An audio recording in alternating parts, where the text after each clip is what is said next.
Selamat pagi Bapak Ibu Saudara-saudara yang kasih dalam Tuhan. Kita bersyukur hari ini di dalam anugerah Tuhan kita boleh datang beribadah dan bertemu satu dengan yang lainnya. Sebelumnya bisakah kita berjabat tangan sebelah kiri kanan kita?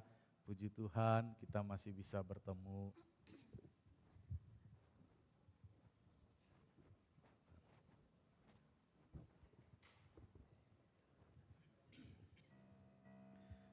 Baik, Bapak Ibu yang terkasih dalam Tuhan, kita akan memulai ibadah kita. Mari kita menenangkan diri sejenak di hadapan Tuhan. Kita bersama-sama mengambil waktu teduh.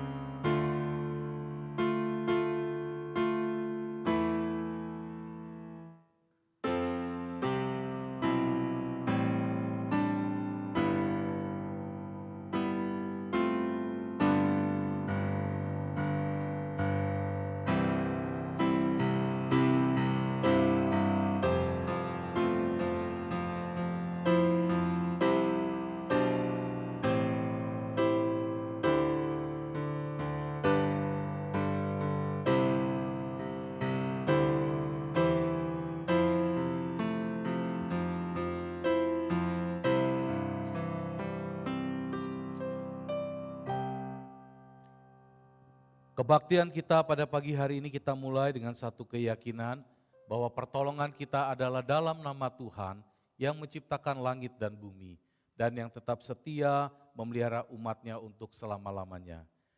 Turunlah atas saudara sekalian anugerah dan damai sejahtera dari Allah Bapa dan dari Tuhan kita Yesus Kristus serta dalam persekutuan dengan Roh Kudus. Dengan tetap berdiri saudara-saudara, mari kita memuji dan memuliakan nama Tuhan.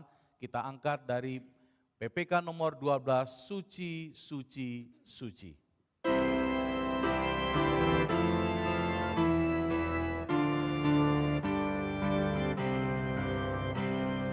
Suci, suci, suci, Allah Maha Kuasa, kami dini hari menaikkan pujian. Suci, suci, suci, Allah Maha Kasih, Allah Tritunggal, Allah yang Esa. Suci, suci, suci, orang-orang saleh letakkan mahkota menghadap berteduh. Semua malaikat datang dan bersujud menyembah Allah selama-lamanya. Suci, suci, suci, Allah Maha Kuasa, semua makhluk datang memuji nama-Mu. Suci, suci, suci, Allah Maha Kasih, Allah Tritunggal, Allah yang Esa. Allah Tritunggal, Allah yang Esa.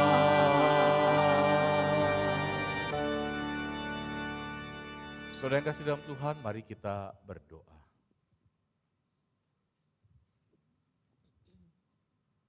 Bersama dengan umat-Mu di sepanjang sejarah gereja ya Tuhan, di mana ketika berhadapan dengan Tuhan yang Maha Kudus, Allah yang Maha Suci, maka umat-Mu akan berseru, kasihanilah kami ya Tuhan. Ya Tuhan, kasihanilah kami. Kasihanilah kami orang yang berdosa ini ya Tuhan. Dan seruan itu juga yang keluar dari hati kami umat-Mu khususnya di tempat ini. Memohon kepada Allah yang Maha Suci, kasihanilah kami ya Tuhan. Seraya kami menengadah dan memohon hanya kepada Tuhan Yesus saja. Biarlah Tuhan berrahmat kepada kami. Darah Tuhan Yesus yang sudah tercurah di atas kayu salib menyucikan setiap kami. Membuka jalan bagi kami untuk menghampiri Allah yang Maha Kudus. Kami adalah orang yang jahat, orang yang kotor hatinya, pikirannya, najis bibir, bahkan kelakuan kami sungguh tidak memuliakan nama Tuhan dan tidak menjadi berkat bagi orang lain. Kasihanilah kami ya Tuhan. Sehingga kami memohon rahmat-Mu di tengah-tengah ibadah kami ini. Sehingga ibadah kami bukan karena kekuatan kami, tetapi karena Tuhan Yesus Kristus yang hadir di tengah-tengah kami, memimpin dan menolong kami. Sehingga ibadah kami dari awal hingga akhir boleh berkenan di hadapan-Mu. Terima kasih Tuhan, kami juga merindukan mengalami perjumpaan dengan Tuhan di tengah-tengah umat-Mu. Kami mengalami kasih kuasa daripada Tuhan, khususnya melalui kebenaran firman Tuhan yang hari ini akan kami baca dan kami renungkan melalui pemberitaan firman Tuhan. Dan kami menyerahkan diri kami sepenuhnya ke dalam tangan pengasihan-Mu. Terpujilah nama Tuhan. Di dalam nama Tuhan Yesus Kristus, Juru Selamat kami yang begitu mengasihi kami, kami berdoa. Amin. Berita anugerah hari ini diambil dari Kisah Para Rasul pasal 4 ayat yang ke-12. Kisah Rasul pasal 4 ayat yang ke-12. Demikian firman Tuhan. Tidak ada keselamatan di dalam siapapun juga selain di dalam Dia. Sebab di bawah kolong langit ini tidak ada nama lain yang diberikan kepada manusia yang olehnya kita dapat diselamatkan. Amin. Jemaat dipersilakan duduk kembali.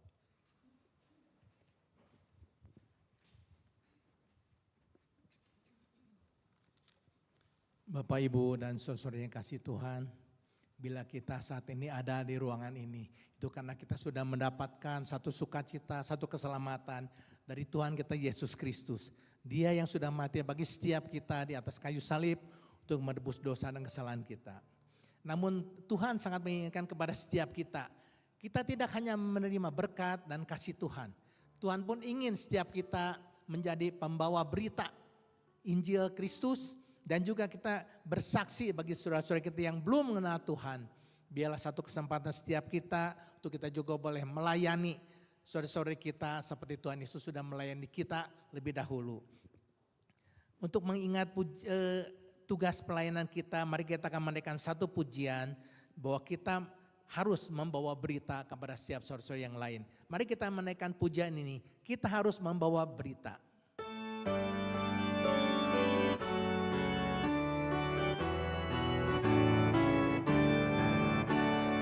Harus membawa berita pada dunia dalam gelap tentang kebenaran dan kasih dan damai yang menetap dan damai yang menetap karena gelap jadi remang pagi dan remang jadi siang terang. Kuasa Kristus ternyatalah ramani dan cemerlang. Kita harus bersaksi di dunia tentang kuasa darah Kristus. Kita harus bersaksi di dunia tentang kuasa darah kudus. Semoga yang masih saksi terima sang penebus, terima sang penebus. Rangkap jadi remang pagi dan remang jadi siang terang. Kuasa Kristus hanya nyatalah, ramani dan cemerlang. Rangkap jadi remang pagi dan remang jadi siang terang. Kuasa Kristus nyatalah, ramani dan cemerlang. Kuasa Kristus nyatalah, ramani dan cemerlang.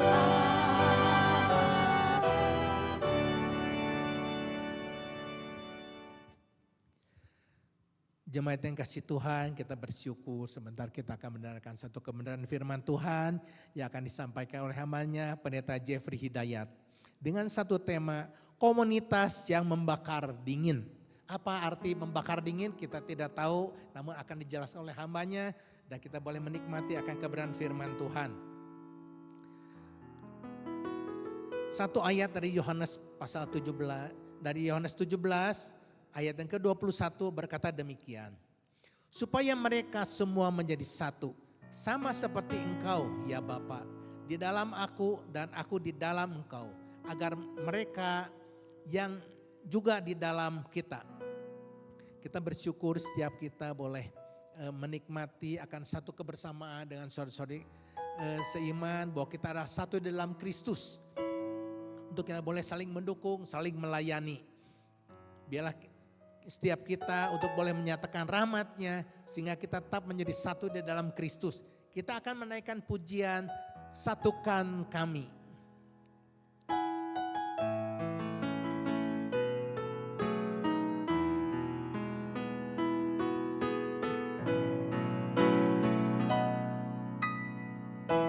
Satukan kami, satu dalam kuasa-Mu, sebab kami bersaudara. Biarkan satu, seperti Kau dan Bapa satu, dunia lihat Kau dalam kami. Satukan kami, satu dalam kuasa-Mu, sebab kami bersaudara. Biarkan satu, seperti Kau dan Bapa satu, dunia lihat Kau dalam kami. Jadikan kami sehati, sepikir, biar kehendak-Mu jadi untuk menyatakan rahmat-Mu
jadikan kami satu sedikit.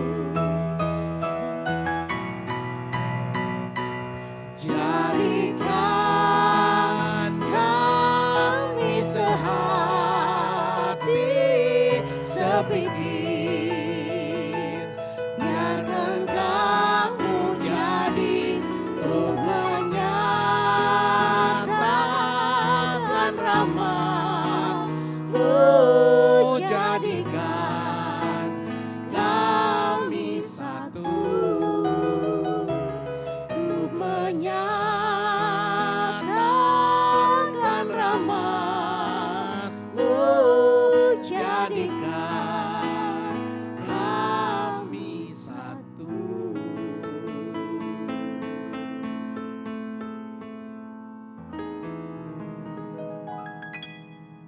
Bapa di dalam surga, biarlah lagu yang kami nyanyikan bukan saja menjadi doa kami, menjadi pujian kami, tetapi terwujud nyata di dalam komunitas GKIM Gloria, baik sebagai satu gereja, jemaat lokal, maupun di dalam kelompok-kelompok kecil yang ada, baik berupa PSL, tim-tim pelayanan, dan juga pemuridan Kambium dalam kelompok kecilnya.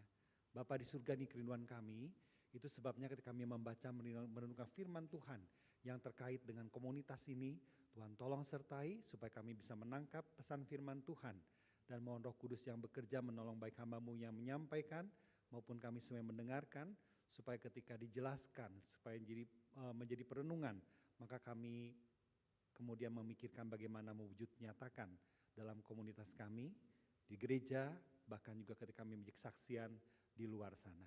Kami berdoa menyerahkan di dalam nama Tuhan Yesus Kristus. Amin. Silakan duduk Bapak Ibu Saudari. Selamat pagi semuanya, Shalom.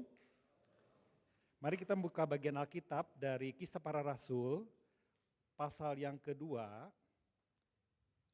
ayat yang ke-42 juga ya. Kisah Rasul pasal 2 ayat 42 kita baca bersama-sama karena singkat ya.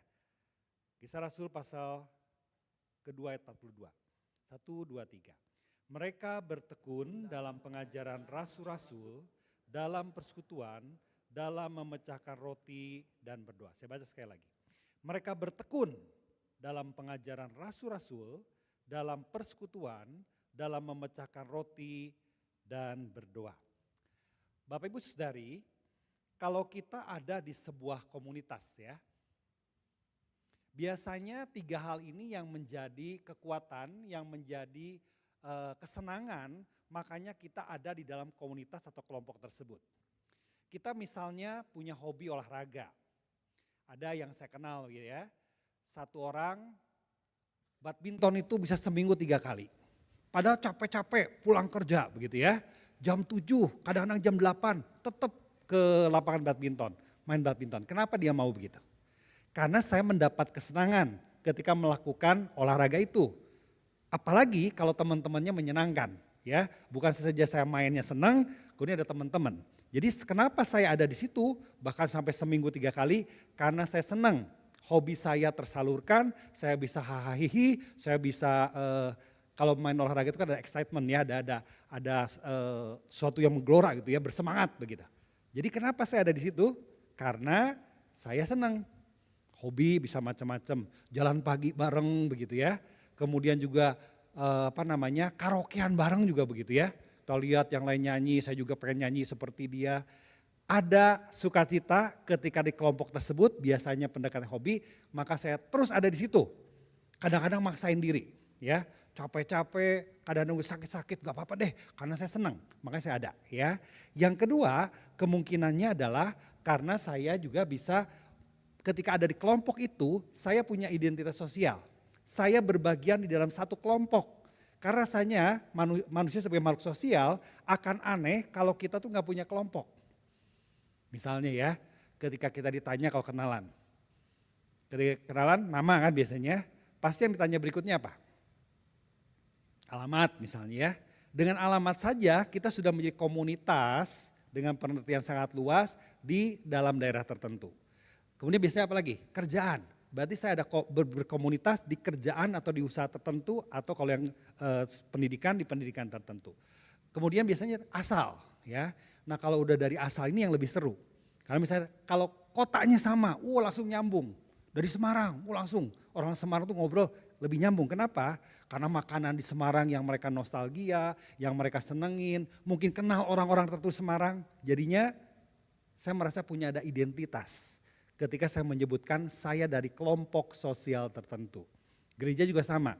Misalnya kalau ketemuan di misalnya ada camp, gereja-gereja ya di Sebandung misalnya, pasti kan ditanya camp gereja kan ya, camp Kristen.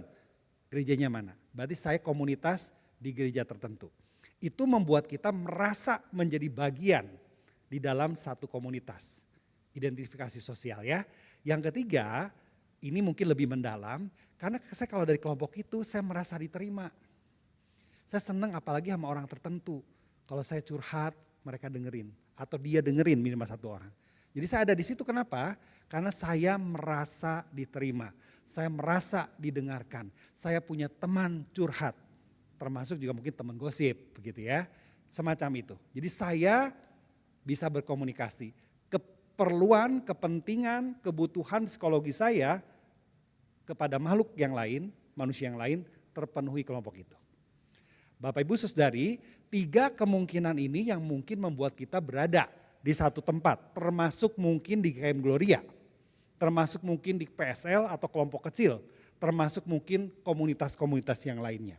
Nah itu sebabnya karena manusia dalam makhluk sosial, maka secara umum kita mengalami seperti itu di dalam gereja pun sama. Makanya Alkitab menekankan, tadi kita baca, dan mereka bertekun dalam persekutuan. Bapak Ibu Saudari, persekutuan itu ada penjelasan-penjelasannya ya. Tapi sebelumnya saya akan coba baca bagian teks kita tadi, Kisah Rasul pasal 2 ayat 41 sampai dengan 47. Coba tolong perhatikan penekanan kata tertentu. Ini gereja mula-mula, ini contoh gereja ideal yang sebaiknya atau mestinya terjadi di dalam gereja-gereja. Orang-orang yang menerima perkataan itu dibaptis. Pada hari itu jumlah mereka bertambah kira-kira 3.000 jiwa. Mereka bertekun dalam pengajaran rasul-rasul, dalam persekutuan. Perhatikan kata persekutuan, kemudian dalam memecah roti dan berdoa. Ketakjuban melanda semua orang, sebab rasul-rasul itu mengadakan banyak mujizat dan tanda. Semua orang yang percaya tetap bersatu. Dan semua milik mereka adalah milik bersama. Dan selalu ada dari mereka yang menjual harta miliknya, lalu membagi-bagikannya kepada semua orang sesuai dengan keperluan masing-masing. Dengan bertekun dan sehati mereka berkumpul tiap-tiap hari dalam bait Allah. Mereka memecahkan roti di rumah masing-masing secara bergiliran dan makan bersama-sama dengan gembira dan tulus hati sambil memuji Allah. Dan mereka disukai semua orang, tiap-tiap hari Tuhan menambah jumlah mereka dengan orang yang diselamatkan. Bapak Ibu perhatikan, dari 8 ayat Alkitab ini yang ngomong tentang kehidupan gereja. Ada dimensi ibadah, ada dimensi belajar firman pengajaran ya, dan ada dimensi sosial, menjual dan membagi-bagikannya. Tetapi coba perhatikan, salah satu yang paling kuat berdasarkan kata-kata yang tadi saya tekankan, bersekutu, bersehati, bersatu, bersama-sama, makan bersama. Berarti Alkitab ingin menggambarkan kepada kita bahwa yang namanya gereja, yang namanya komunitas orang percaya, komunitas murid itu mestinya terjadi komunitas yang sangat kuat. Kebersamaan, kesatuan hati ya, dan persekutuan. Apa itu persekutuan? Persekutuan itu kalau kita perhatikan dari uraiannya adalah upaya bersama, berkanan, rasa memiliki, berkontribusi juga. Itu namanya persekutuan. Jadi itu sebabnya Alkitab dengan tadi kata-kata tadi ya di dalam Kisah Rasul 2 ayat 41-47 itu ingin mengatakan kalau gereja ada, kalau orang-orang percaya berkumpul mestinya terjadi persekutuan. Dan itu bukan saja menjadi satu gambaran, tetapi dengan kata yang kedua, kata bertekun, itu berarti mestinya diupayakan secara sungguh-sungguh. Bapak Ibu Saudari kalau kita perhatikan ya, dari kata baik bahasa Inggris maupun bahasa Yunaninya. Itu kita melihat bahwa yang namanya bertekun itu adalah upaya sungguh-sungguh, upaya yang disengaja, upaya yang memerlukan bahkan pengorbanan. Karena kita berusaha, kita mengupayakan, kita memikirkan, kita memberi diri, memberi waktu, memberi tenaga, itu bertekun. Jadi kehidupan bergereja, kalau tadi kita membaca satu ayat saja, itu di dalam konteks pengajaran rasul-rasul. Kita mesti bertekun, berarti mesti ada upaya sengaja, sungguh-sungguh, memberi waktu, memberi tenaga, memberi pikiran. Tetapi juga bukan hanya dalam pengajaran, tetapi di dalam persekutuan. Berarti kebersamaan di dalam gereja, kebersamaan di dalam kelompok kecil, kebersamaan di dalam PSL itu mesti diupayakan secara sengaja. Dua kata kunci kita dalam rangka memikirkan tema komunitas yang membakar dingin, kita sudah batal gambaran ya. Intinya adalah ayo makin saling mengenal, ayo makin saling mengerti, ayo makin saling bersekutu, dan itu mesti diupayakan. Kalau itu yang terjadi, maka yang dingin-dingin ini akan makin hangat dan makin terbakar. Bapak Ibu Saudari coba perhatikan ya. Di dalam ayat terakhir tadi, Kisah Rasul pasal 2 ayat ke-47, tiap-tiap ayat awalnya ya, sambil memuji Allah dan mereka disukai semua orang. Dan tiap-tiap hari Tuhan menambahkan jumlah mereka dengan orang yang diselamatkan. Kenapa mereka bertambah tiap hari dengan orang-orang yang percaya? Kenapa mereka disukai semua orang? Karena ketika orang-orang di luar Kristen waktu itu masuk ke dalam lingkungan atau mengenal orang-orang Kristen saat itu, mereka lihat orang Kristen itu kayaknya enak ya, nyaman ya. Mereka lihat dari luar, mereka saling deket ya, mereka saling mendukung ya, mereka saling mengasihi. Mereka menjadi disukai semua orang, dan karena mereka disukai semua orang, maka Tuhan menambahkan. Orang tuh jadi pengen ikut. Bapak Ibu, kalau kembali ke dalam tadi pendahuluan ya, kita masuk ke dalam satu kelompok. Kenapa? Karena senang, karena saya berarti punya kelompok, karena saya berarti punya teman curhat di sana. Tapi kalau saya masuk ke kelompok, semua ngomongannya itu jelek-jelek begitu ya, saling menjelekkan, saling mencaci maki, berantem terus. Kita mau nggak dalam kelompok itu? Nggak mau. Kalau kita masuk dalam satu kelompok, kayaknya orang-orang yang menyenangkan, kegiatannya tidak menyenangkan. Apalagi berteman, gak ada saya teman di situ. Mau gak kita terus dalam kelompok itu? Enggak kan? Alkitab mengatakan mereka disukai semua orang. Dan Tuhan menambahkan tiap-tiap hari dengan orang yang percaya. Apa artinya? Dalam segi komunitas, mereka tuh dilihat sebagai kelompok yang baik. Orang-orang yang baik. Orang-orang yang saling mengasihi. Makanya orang senang. Dan kemungkinannya karena senang, saya jadi mau ikut. Nah Bapak Ibu Saudari, untuk mencapai hal itu, saya akan memperlihatkan beberapa hal ya. Yang pertama adalah, ini sebenarnya teori organisasi ya, psikologi organisasi atau psikologi sosial begitu ya. Kalau dalam atau manajemen, di dalam kelompok itu ada 5 kemungkinan jenis kelompok. Kelompok yang pertama itu adalah kelompok yang menekankan, belum bisa muncul ya, nggak apa-apa. Jadi kalau yang di kiri ya ke atas ini adalah hasil kerjanya. Kelompok itu ngerjain sesuatu, maka kerjanya beres, kerjanya jadi, kerjanya berhasil. Kalau yang bawah itu adalah ingin menunjukkan makin ke kanan hubungan di dalam kelompoknya itu makin kuat. Ya, jadi ini kerjaannya, ini hubungan kerjanya. Kelompok yang pertama adalah kelompok kerja. Jadinya kita melihat kerjanya tuh ada hasilnya, ada kerjanya, masing-masing menjalankan tugasnya. Tetapi kelompok kerja ini kurang di dalam segi hubungan. Ya, karena makanya mereka dalam segi hubungan ada paling kiri. Bisa nggak terjadi dalam gereja? Ini menjadi alat untuk kita mengevaluasi ya. Bisa nggak ini terjadi dalam gereja? Saya memperhatikan, saya melayani sekarang ini kan berarti di 3 gereja ya. Dengan Gloria adalah gereja asal, berarti 4 gereja yang saya kenal cukup mendalam. Seringkali terjadi semacam ini, kelompok kerja. Kenapa? Karena kita mengenal orang itu sebatas pelayanannya, sebatas tugasnya di gereja. Apakah mengenal secara pribadi? Belum tentu. Apakah mengenal keluarganya? Apalagi. Apakah mengenal pergumulannya, harapan-harapannya, kerinduannya, pergumulan untuk bertumbuhnya? Seringkali tidak. Jadi saya melihat orang-orang itu karena tugas dan pelayanan di gereja. Bapak Ibu Saudari, kalau dari gambaran ini, apakah persekutuan dalam gereja itu harusnya sekedar kelompok kerja? Saya rasa kita percaya bukan, ya. Saya misalnya waktu di Bandung masih menjadi anggota GKIM Gloria, di Gloria itu punya pelatih namanya Pak Tomianto Ganda Saputra ya kalau salah. Tomianto Saputra, pelatih yang baik ya.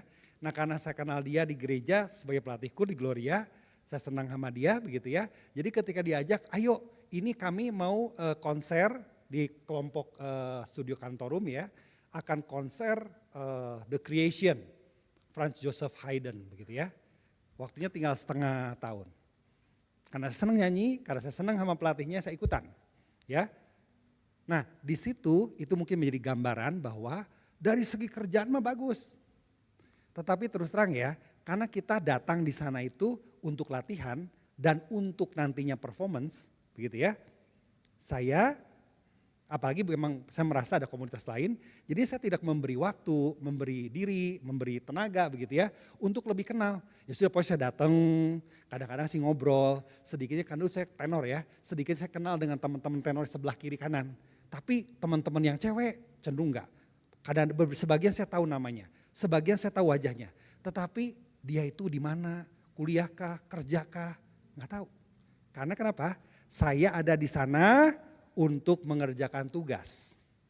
Belum memberi diri dan juga memang karena tugasnya mau performance kan ya. Jadi memang kurang-kurang diarah-arahkan juga untuk lebih bersekutu. Kadang-kadang ada sih fellowship begitu ya. Dikumpulin ya, ada makan bareng segala macam. Tapi saya juga tidak merasa menjadi bagian lebih jauh. Ya sudah, yang penting saya nyanyi. Itu berarti saya ada di kelompok kerja. Bapak Ibu Saudari, di gereja tentu kita mengarahkan diri sebaiknya tidak begitu. Yang kedua yang terjadi dalam gereja adalah tim yang semu. Dekat, ngobrol, makan bareng, pergi bareng mungkin begitu ya.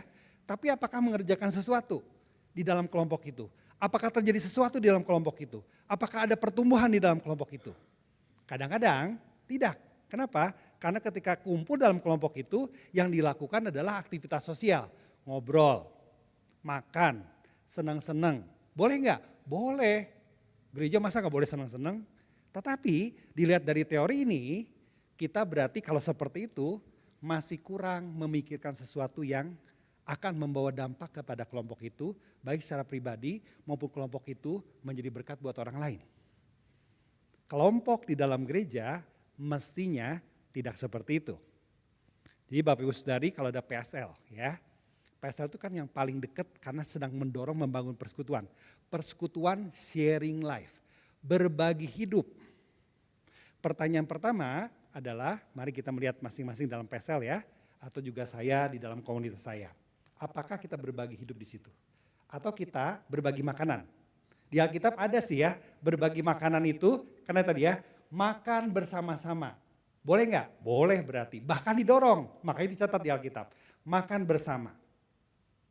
Tetapi apakah terjadi sharing life, berbagi hidup? Berbagi hidup dimungkinkan ada dua hal. Satu, sharing kehidupan saya. Ini saya. Ini pemahaman saya tentang firman Tuhan. Makanya kan diarahkan untuk sharingkan apa yang saya dengar lewat khotbah. Itu berbagi. Ya, jadi dari situ saling mengenal. Berikutnya lagi adalah saling mendoakan. Dari situ kita mendengarkan pergumulan. Nah, kalau ini terjadi, maka sharing life itu benar-benar menjadi berbagi hidup. Bukan cuma sekedar tim yang semu. Ada kumpul senang-senang makan-makan. Tim yang berikutnya adalah tim yang potensial ya. Karena sudah ada kerjaannya, sudah ada persekutuan atau ada hubungannya. Jadi ini sangat potensial. Tetapi menurut teori ini ada yang lain, yaitu tim nyata. Tim nyata itu berarti kerjaannya tinggi ya, menghasilkan sesuatu, kalau dari segi konteks kita gereja, di dalam kelompok ini kita merasa bertumbuh, ya, pribadinya, maupun kita mengerjakan sesuatu atau saling menumbuhkan. Intinya ada hasil di dalam kelompok ini, bukan cuma sekedar teman senang-senang. Berarti kita sudah ada di tingkatan yang kerjaannya nyata, hasilnya nyata. Yang kedua, persekutuannya, hubungannya, kasihnya, saling mengasihinya, apakah ada? Kalau itu juga cukup tinggi, berarti Bapak Ibu ada di dalam kelompok yang nyata, real team. Dorongan dari gambar ini adalah kita paling atas banget begitu ya, tim berkinerja tinggi. Kita nggak usah terlalu bahas hal ini, tetapi intinya adalah saudari, di dalam kelompok gereja kita mesti memikirkan kelompok ini untuk apa? Kalau untuk bertumbuh, apakah terjadi pertumbuhan? Dan yang kedua, yang bisa mendorong dan menolong hal itu adalah apakah terjadi persekutuan yang sejati. Kita lihat lagi satu yang lain ya. Bapak Ibu Saudari, bagaimana kita bisa bersekutu dengan makin kuat? Saya tidak bahas kinerjanya, karena sekarang kan tugasnya adalah membahas tentang persekutuan. Kita pakai teori yang lain ya, teori psikologi sosial yang lain. Namanya Johari Window. Kenapa disebut Johari Window? Karena yang menuliskan teori ini, ya pemahaman ini, paradigma ini adalah Joseph Louf dan Harrington Ingham, ya, gitu ya. Nah, kalau kita berinteraksi dengan orang lain dalam kelompok khususnya begitu ya, maka ada 4 kemungkinan bagaimana kita itu memahami diri sendiri dan orang lain memahami kita. Kemungkinan pertama adalah di area yang terbuka. Saya tahu kondisi ini, saya tahu situasi ini, saya tahu pergumulan ini, tetapi orang lain pun tahu. Ini sesuatu yang terbuka, open. Saya tahu, orang lain tahu. Tetapi ada area yang kedua, yaitu blind area, area buta, area yang tidak kelihatan gitu ya. Area yang saya tidak bisa lihat, tetapi orang lain tahu. Sayanya nggak lihat, makanya saya buta. Orang lain tahu. Ya, area yang ketiga adalah area di mana saya tahu, tapi saya nggak mau kasih tahu orang lain. Cuma saya yang tahu, orang lain belum tahu. Mungkin karena saya belum membuka diri atau belum ketahuan. Jadi saya menutup hidden area. Area yang keempat adalah area yang tidak dikenali, unknown area ya, atau hidden area. Di mana saya juga belum tahu hal itu dan orang lain juga belum tahu. Saudari, teorinya Johari Window adalah mendorong semakin besar area terbuka. Jadi saya masih mesti membuka diri ya, tentu dengan cara yang aman, tentu dengan pertimbangan tertentu saya membuka diri. Kenapa? Supaya orang lain kenal saya. Dengan demikian mereka mengerti bagaimana berkomunikasi dengan saya, bagaimana bekerja sama dengan saya, bagaimana melayani bersama dengan saya. Kira-kira seperti itu ya. Jadi saya membuka diri, saya biasanya begini. Kalau saya pendapat saya begini. Ketika saya melakukan pendapat, ketika saya menyatakan pikiran saya sedang membuka diri sebetulnya. Jadi di dalam satu komunitas persekutuan, kalau kita mau benar-benar dekat, mau benar-benar kenal, saya mesti membuka diri. Tetapi yang kedua, teman-teman yang lain juga bisa mendorong saya untuk membukakan area di mana saya buta. Saya nggak tahu. Tetapi teman-teman yang sayang kepada saya akan ngomongin, Jeb, kamu kalau ngomong lagi khotbah itu ya, terbata-bata, coba latihan, jangan pakai an terus, misalnya begitu. Saya nggak nyadar karena saya lagi ngomong, gitu ya. Tapi kemudian teman saya kan menyadari, ini si Jeffrey kalau khotbah kenapa melulu begitu ya. Dia ngomongin, Jeff sadar nggak? Terus waktu saya lagi lihat video, iya ya, lagi. Nah itu kan saya nggak sadar, orang lain kasih tahu. Komunitas yang sejati, persekutuan gereja mestinya bisa mendorong hal ini. Ketika melihat ada orang tertentu begitu ya, ada hal yang perlu dikembangkan, saya ngomong dengan kasih, kelihatannya ada struggle tentang hal ini. Kamu merasa enggak? Kamu berpikir apa tentang hal ini? Ya tentu ini dimungkinkan kalau hubungannya sudah baik. Kalau belum kenal, belum apa-apa udah langsung ngomong, kamu begini-begini. Itu cenderung judgmental, itu cenderung menghakimi. Ini dimungkinkan saya membuka diri dan saya menerima masukan kalau persekutuan itu aman, benar enggak? Saya merasa aman di situ, saya merasa nyaman di situ, saya merasa diterima di situ, saya merasa dikasihi di situ. maka saya berani membuka diri dan ketika orang lain memberi masukan, saya juga membuka diri dan menerima masukan itu. Kalau aman. Itu sebabnya kita ke hal yang berikut ya. Ini saya dapat paradigma ini dari Evangelical Free Church, Covenant Evangelical Free Church di Singapura. Ketika pembinaan-pembinaan saya mendapat konsep ini. Kemudian saya juga beli bukunya, di bukunya juga ada ya, Pak Pastor Edmund Chan, itu mengatakan kalau kita dalam komunitas Kristen, di gereja, kelompok kecil, mestinya ada paradigma atau budaya safe. Safe itu apa? Sebetulnya kan aman. Kalau dalam bahasa Inggrisnya itu adalah space to share authentically. Berbagi secara otentik, berbagi secara jujur, inilah saya, tidak pakai topeng. Ya, tetapi kalau orang berani membuka diri, kita mendorong orang membuka diri, berarti kita mesti accept one another, saling menerima satu dengan yang lain. Nah, kalau saya sudah didorong membuka diri, yang lain harus bisa saling menerima, maka mesti dihindari fixing thy brother, mengkoreksi, membetulkan, atau kalau dalam bahasa amannya menghakimi. Ya. Jadi ini adalah yang cenderung kalau saya amati ya dilakukan oleh kita, orang Indonesia. Bukan hanya kita ya di gereja tapi secara umum lah. Saudara perhatikan ya, waktu misalnya ada keluhan. Ini bukan berarti jelek ya, bukan berarti jelek ya. Boleh saja ya, tetapi ini kecenderungannya dari mau fixing. Saya mau menjelaskan itu, bukan berarti tindakan ini salah ya. Karena ketika saya menjelaskannya dia komplain, Pak masa saya nggak boleh ya begitu. Gini ya, kalau misalnya saya ngeluh kepada lagi ngobrol-ngobrol, di gereja misalnya habis kebaktian ngobrol. Aduh pinggang saya sakit. Yang mendengar biasanya cenderung jawabnya gimana? Kalau saya waktu sakit, saya pakai koyo ini nih, mereknya ini, belinya di sini, harganya segini, betul gak? Ada kecenderungan begitu. Kalau misalnya kita cerita ya, biasanya kan cerita salah satunya sakit penyakit ya. Kemudian ceritakan, suami saya ini kayaknya gejala stroke. Orang yang dengar biasanya akan ngomong gini, saya waktu stroke ke dokter itu, di rumah sakit itu, prakteknya jam segini.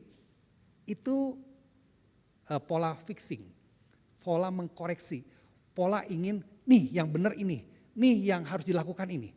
Itu namanya fixing. Ya, tetapi juga kalau kita cerita-cerita yang lebih mendalam tentang kehidupan ya, itu bisa menghakimi.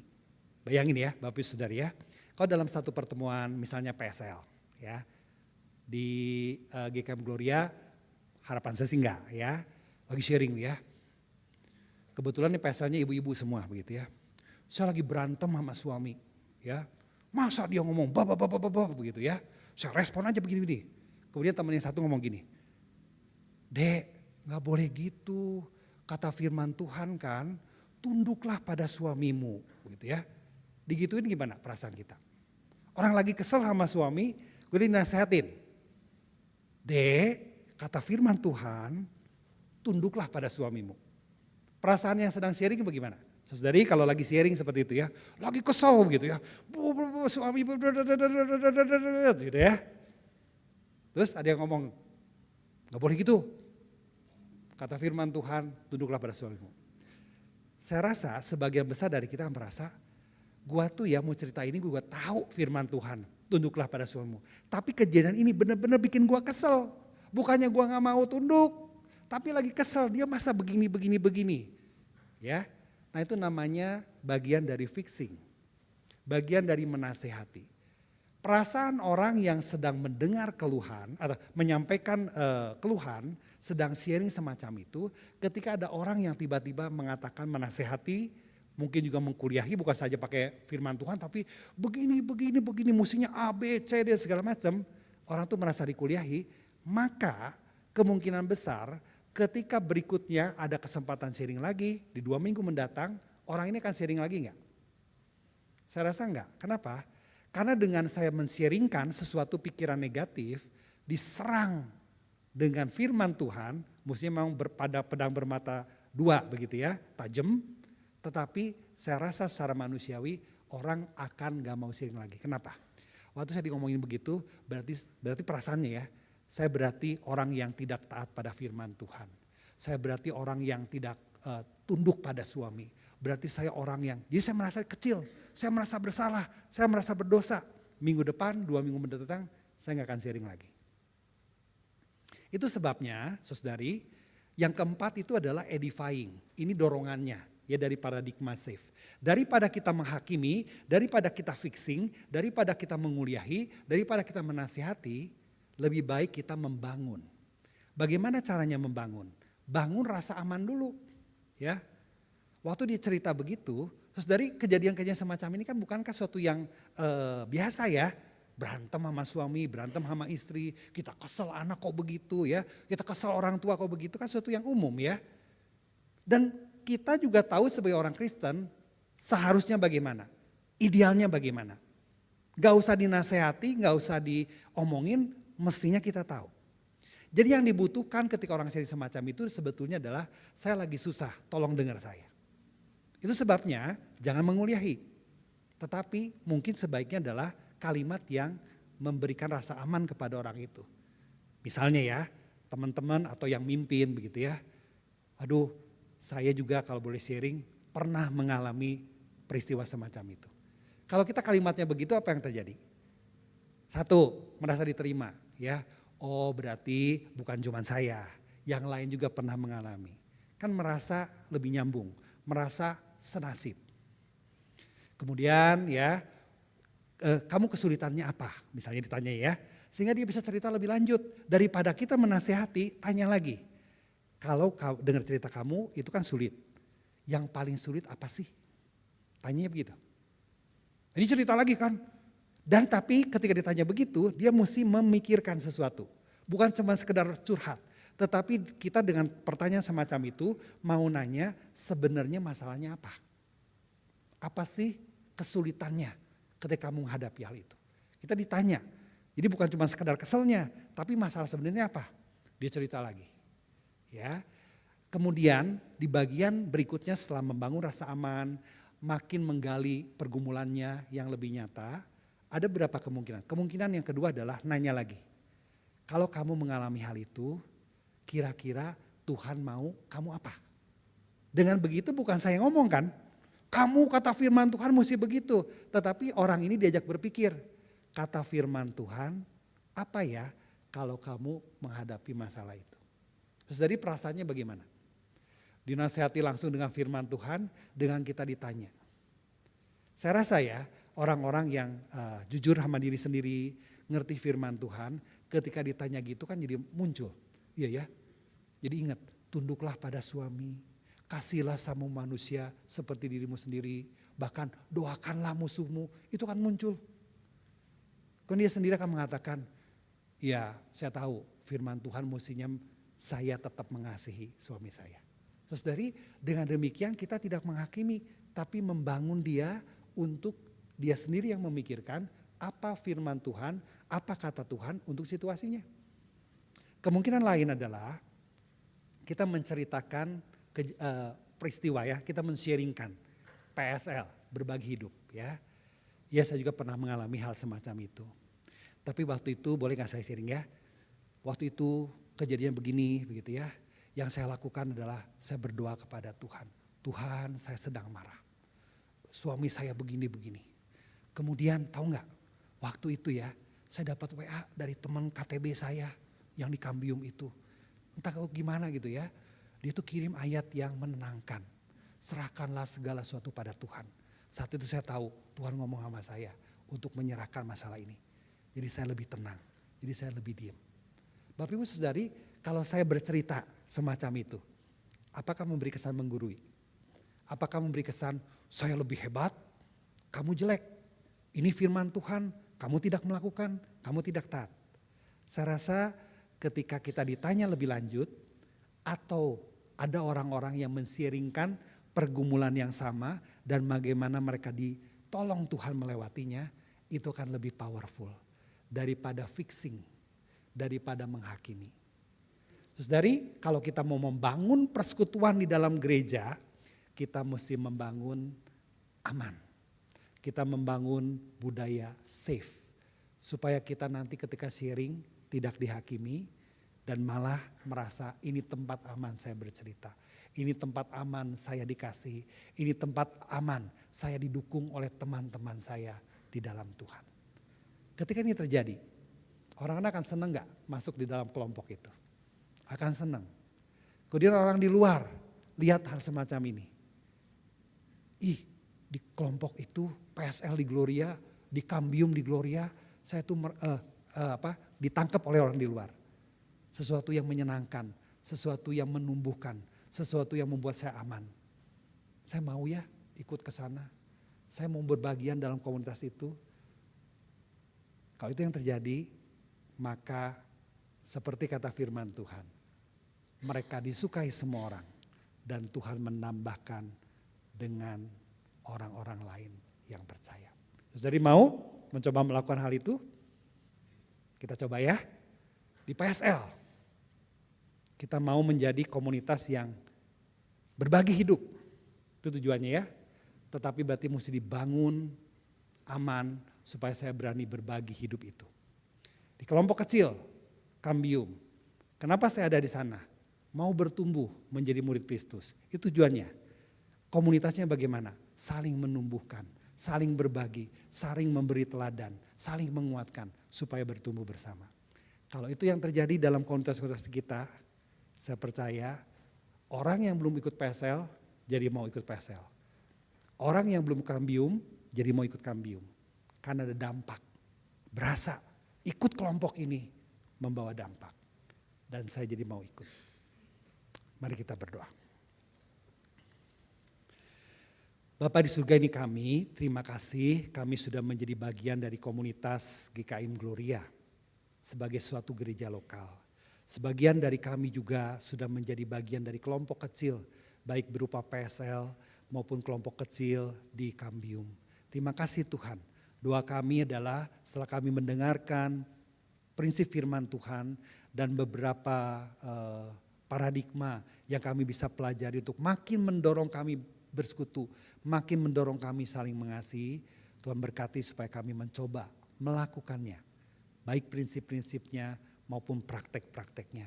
Dengan demikian kehidupan komunitas kami tidak menjadi dingin, tetapi menjadi hangat, tetapi membakar kami untuk makin bertumbuh, membakar kami untuk makin mengasihi yang lain, membakar kami untuk makin bersatu di dalam persekutuan kelompok kecil kami masing-masing dan secara lebih luas di dalam lingkup komunitas GKIM Gloria. Berkati dan sertai setiap kami, kalau ada pergumulan tertentu berkaitan dengan hal ini, Bapa di surga, tolonglah. Supaya ada kendala-kendala di dalam kelompok kami, Tuhan yang tolong. Para pemimpin kelompok kecil yang ada saat ini di tempat ini, ada pergumulan tertentu bagaimana membuka ruang yang aman. Tuhan yang sertai, Tuhan yang tolong, Roh Kudus yang bekerja. Bukan saja kepada para pemimpin, tetapi kepada setiap kami, anggota-anggota kelompok kecil. Berkati dan sertai setiap kami berdoa menyerahkan di dalam nama Tuhan Yesus Kristus. Amin.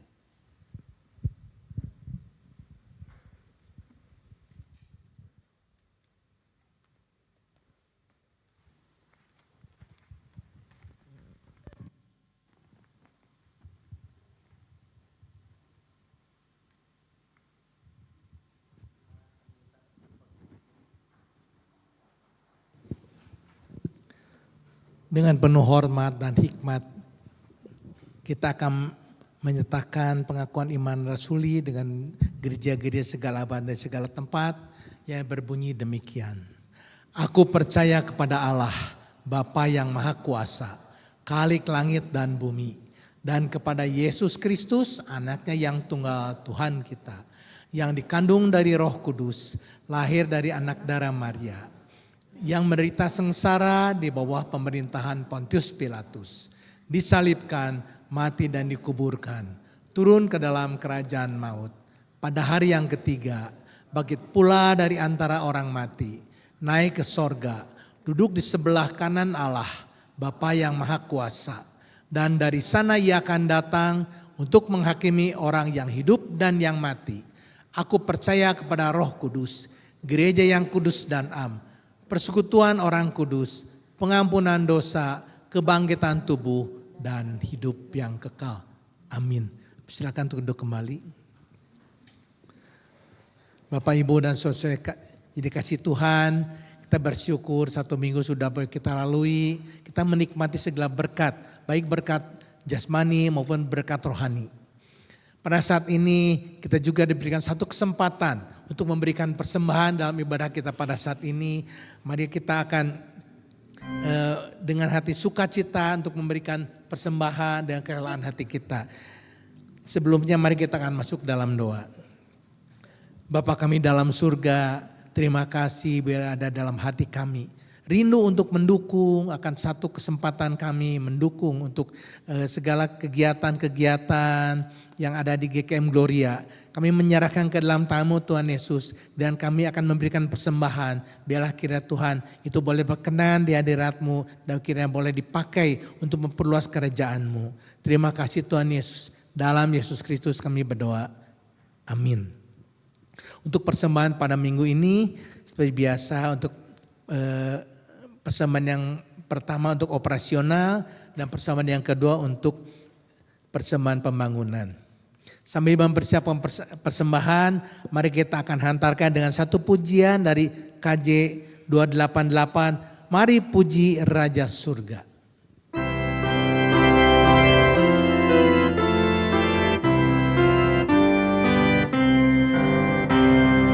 Mari puji Raja Surga, persembahan bawalah, ditebusnya jiwa raga, maka puji namanya. Puji Dia, puji Dia, puji Raja semesta.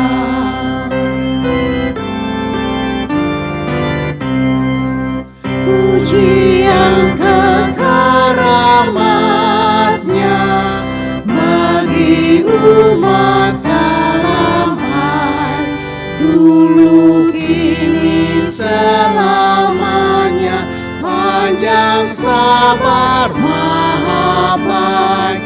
Puji Dia, puji Dia yang setia dan wajar.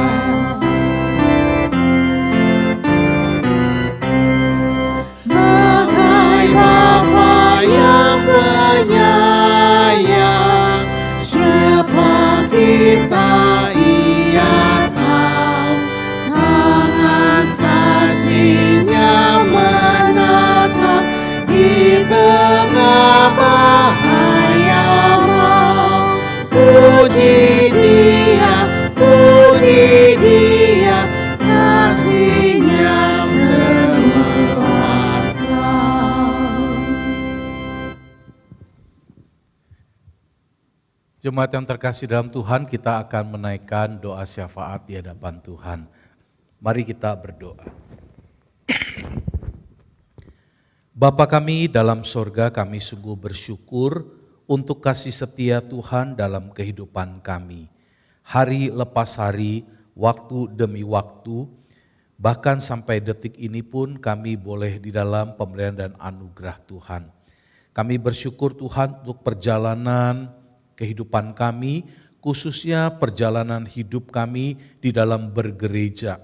Kami bersyukur untuk anugerah Tuhan, kami boleh berada dalam satu komunitas di lingkungan Gereja Kristen Immanuel Gloria. Kami bersyukur Tuhan selama ini keberadaan kami di tempat ini, sungguh kami merasakan kekuatan dan kasih daripada Tuhan. Ya Allah Bapa kami dalam sorga, pada saat ini kami menaikkan pujian dan syukur di mana gerejamu GKM Gloria akan memperingati hari ulang tahunnya. Kami bersyukur Tuhan, kurang lebih 43 tahun di dalam penyertaan Tuhan. Kami bersyukur ya Bapak untuk orang-orang yang Tuhan pakai di awal-awal keberadaan komunitas gereja ini. Kami bersyukur untuk orang-orang yang Tuhan pakai, bahkan orang-orang yang rela mengorbankan dan memberikan persembahan, baik waktu, tenaga, dan juga harta benda mereka. Ya Bapa Sorgawi, Bapa yang baik, Mungkin pendahulu-pendahulu kami sudah tidak bersama dengan kami.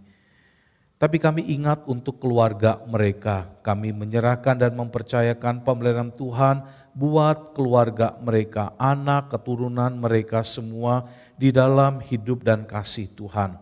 Bapa Sorgawi, kami mempercayakan keberadaan gerejamu GKIM Gloria beserta komunitas dan jemaat Tuhan, baik dari lanjut usia parubaya, pemuda, remaja sampai anak-anak sekolah minggu.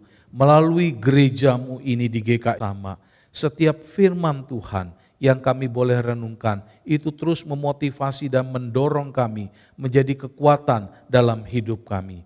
Bapa dalam sorga, pada minggu yang akan datang kami bersama-sama menaikkan rasa syukur dalam rangkaian HUT GKIM Gloria. Biarlah nama Tuhan dipermuliakan, sesama jemaat, sesama kami, boleh juga diberkati oleh Tuhan. Terima kasih Bapa dalam sorga. Di tengah-tengah rasa syukur kami, hamba-Mu juga ingin menaikkan doa syafaat buat jemaat-jemaat ke dalam tangan Tuhan. Tidak sedikit jemaat-jemaat Tuhan mengalami pergumulan. Tidak sedikit di antara mereka ada yang mengalami kelemahan tubuh. Di antara jemaat-jemaat ada yang mengalami pergumulan ekonomi. Ada yang mengalami pergumulan keluarga, ada yang mengalami pergumulan kekhawatiran akan masa depan. Ya Bapa yang baik, Bapa yang mengasihi umat-Mu, biarlah Tuhan menilik, memberi kekuatan, hadir di tengah-tengah kehidupan jemaat-Mu. Mungkin di antara jemaat Tuhan yang hadir pada saat ini, yang berada di tempat ini, sedang menaikkan doa secara pribadi memohon kepada Tuhan atas pergumulan hidup mereka. Mari ya Bapa, dengarlah doa kami. Dengan penuh kerendahan hati kami memohon, kabulkanlah permintaan kami ya Tuhan. Tuhan yang memberikan kekuatan dalam perjalanan hari-hari hidup jemaat-Mu.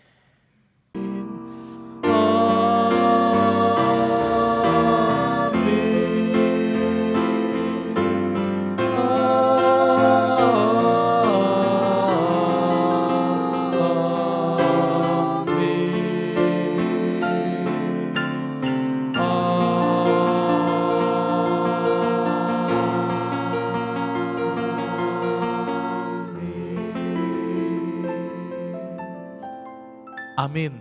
Dipersilakan duduk kembali. Bapak Ibu, saudara-saudara yang kasih dalam Tuhan, sebelum kita meninggalkan tempat ini, ada cukup lumayan banyak warta jemaat yang akan kami sampaikan, dan kami mohon Bapak Ibu boleh sabar menunggunya.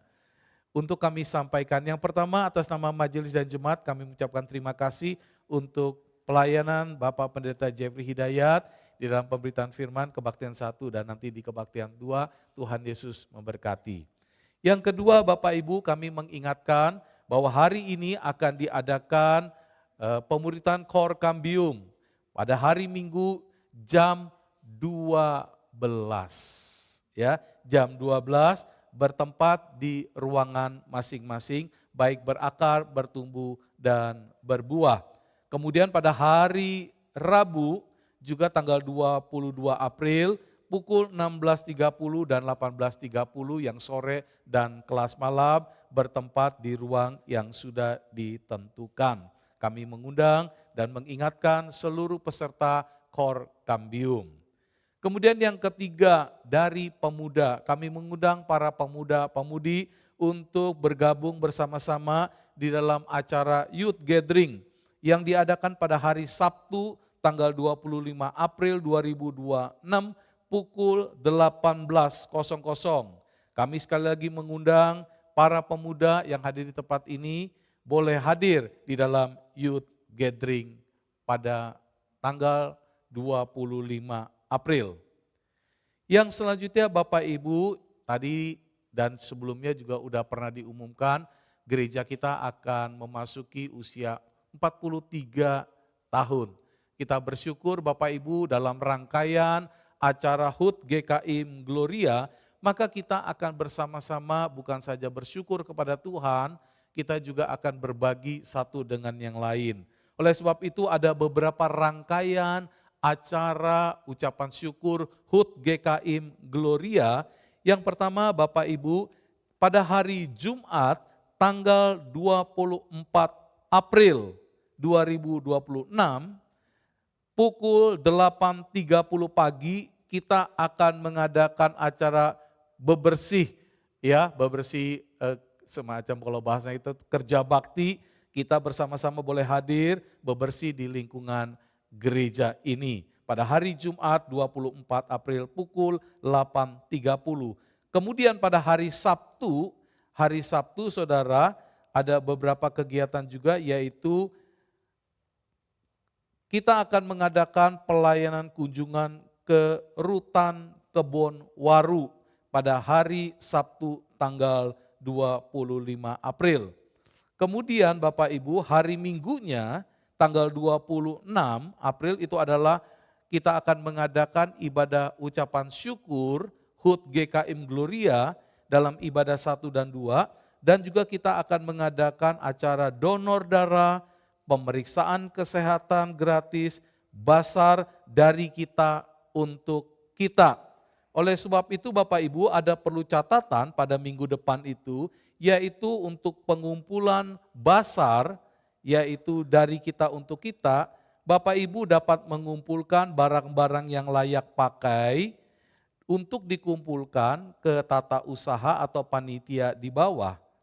Dan pada hari Minggu kita akan mengadakan acara basar, bukan hanya di lingkungan gereja, tetapi juga kita melibatkan masyarakat yang ada di sekitar kita. Kemudian untuk donor darah, Bapak Ibu, kami minta Bapak Ibu juga bisa berpartisipasi dalam donor darah dan juga pemeriksaan kesehatan. Nah, pemeriksaan kesehatan itu harus mendaftar Bapak Ibu. Jadi setelah ini Bapak Ibu bisa mendaftar di bawah, karena kuotanya terbatas. Pendaftaran untuk cek kesehatan gratis untuk gula darah disediakan bagi 200 orang. Untuk pemeriksaan asam urat, ini mungkin banyak ya, yang asam urat itu untuk 100 orang dan pemeriksaan kolesterol untuk 50 orang. Dan sekali lagi karena keterbatasan kuota, Bapak Ibu bisa mendaftarkan diri ya di ruang bawah. Ya, jadi Bapak Ibu yang mulai pegal-pegal tangan, kaki, pundak, mari ikuti jejak saya, periksalah. Ya, jadi sekali lagi Bapak Ibu bisa mengecek kesehatan. Kemudian Bapak Ibu, kita juga bersyukur dalam rangka HUT GKIM Gloria dan untuk mempertajam visi misi gereja Gloria, maka kita pada bulan Mei akan mengadakan sebuah acara pembinaan R2R, Relevance Tourist In and Out, ya, dengan tema Satu Tuhan Banyak Agama, dengan pembicara Bapak Pendeta Dr. Esra Alfred Soru yang diadakan pada hari Sabtu tanggal 9 Mei 2026 pukul 9 sampai pukul 12. Bapak Pendeta Esra Soru ini adalah seorang hamba Tuhan yang juga dipakai oleh Tuhan di gereja-gereja dan juga banyak menjadi berkat di dalam YouTube yang beliau ajarkan tentang kebenaran firman Tuhan. Dan bersyukur di tengah-tengah kesibukannya beliau boleh hadir di gereja kita, berasal dari Kupang. Ya, hadir di gereja kita akan mengisi pembinaan dan juga khotbah di gereja kita. Sekali lagi Bapak Ibu kami undang untuk mengikuti seminar ini. Kemudian Bapak Ibu, yang terakhir kita akan menyaksikan sebuah tayangan video klip singkat ya dalam rangka ucapan syukur HUT GKIM Gloria. Mari kita menyaksikan tayangan video klip berikut ini. Kita mau pergi kemana? Tadi saya sudah melihat Mama bawa tas, siapin ke tas. Ya, aku cuma kepikiran aja. Kalau kita pergi tanpa tujuan, nanti yang ada kita jadi ujung-ujungnya muter-muter. Dan juga kita buang-buang waktu. Hidup juga. Kita harus punya tujuan. Ya, kita bagaimana kita bisa sampai ke sana, tidak muter-muter juga. Benar, makanya kita harus tahu tujuan kita mau kemana. Biar kita nggak muter-muter, nggak boros juga bensin, dan nggak buang-buang uang juga. Jadi kita harus jelas mau tujuannya kemana. Ya, saya setuju dengan tujuan yang jelas, sehingga kita bisa mempersiapkan waktu, materi maupun emosional. Ya, kalau di tengah jalan ada rintangan, kita nggak akan gampang sama-sama ribut. Karena kita tahu apa tujuan awal kita. Sekarang sudah jelas tujuan kita sama dan cara yang sama. Sip. Yang penting mau kemana pun arahnya, yang penting kita saling gandengan. Nah, gereja kita sekarang juga sudah ada tujuannya loh. Jadi nggak muter-muter lagi. Yuk, datang minggu depan pas ulang tahun gereja akan dijelaskan lebih gamblang tujuan gereja kita. Dadah.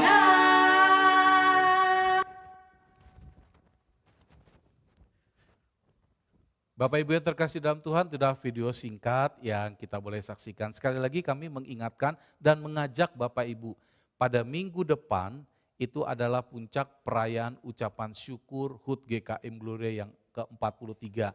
Baik dalam kebaktian 1 maupun dalam kebaktian yang kedua.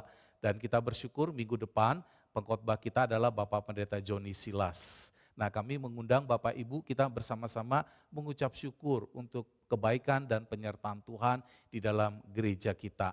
Nah, kami mengundang Bapak Ibu minggu depan untuk bisa hadir lagi, bukan hanya Bapak Ibu, kami juga mari kita mengajak teman-teman kita, orang-orang yang belum percaya dan belum mengenal Tuhan Yesus, orang-orang yang belum punya komunitas bergereja, mari kita ajak bersama-sama untuk hadir di dalam ucapan syukur HUT GKM Gloria ke-43 pada minggu depan. Setuju ya? Biarlah Tuhan memberkati, kita doakan orang-orang yang mau kita ajak, orang-orang yang kita mau bawa untuk bersama-sama mengucap syukur dan mendengarkan kebenaran firman Tuhan. Itu saja Bapak Ibu, terima kasih untuk atensinya dan kita terus boleh saling mendoakan dan boleh saling mendukung. Terima kasih, Tuhan Yesus memberkati, kita boleh mengambil waktu teduh dan setelah itu kembali kita boleh berjabat tangan satu dengan lainnya. Tuhan memberkati.